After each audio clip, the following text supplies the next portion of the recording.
ভিক্ষুক রাস্তা দিয়া যায় আর জমিদারের পুত্রবধূও যায়। একজন সামনের থেকে আসতেছে, একজন সামনের দিকে যাইতেছে। দুইজনের ক্রসিং এর সময় ভিক্ষুকের গায়ের কাদা জমিদারের পুত্রবধূর গায়ে লেগে গেছে।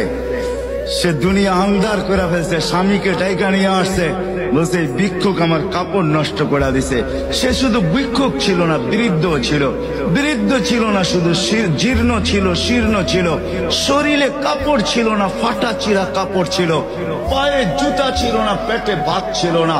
জমিদারের পুত্র সইতে পারে নাই, যৌবনী শক্তি সয়তো সয় কি কইরা তার স্ত্রীর গায়ে ভিক্ষুকের কাদা।